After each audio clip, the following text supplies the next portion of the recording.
They attacked the victim. And then the criminal who attacked the victim accuses the victim of attacking him. Yes, this is American justice. Yes, this is American democracy.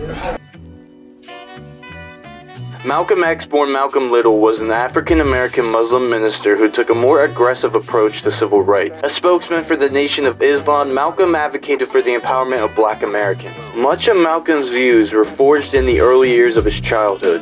It started with the death of his father, who was a supporter of black nationalist Marcus Garvey. To add salt in the wound, Malcolm lost faith in the formal education system and began living a life of crime to get by. However, after his conversion to Islam while in prison, along with the renewed sense of purpose, Malcolm X was born. After joining the Nation of Islam, Malcolm embraced the movement's ideals of black nationalism and empowerment.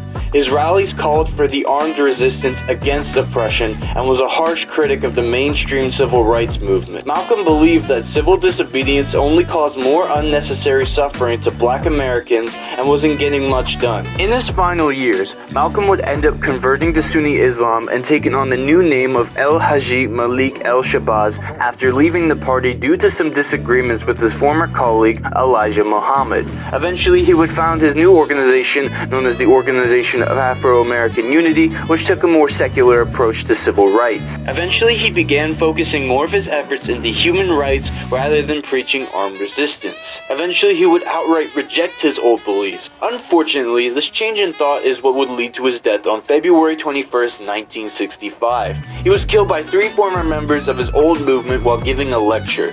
Although his life was turbulent, Malcolm X was someone who truly believed in the civil rights cause. His story should be studied and his legacy remembered.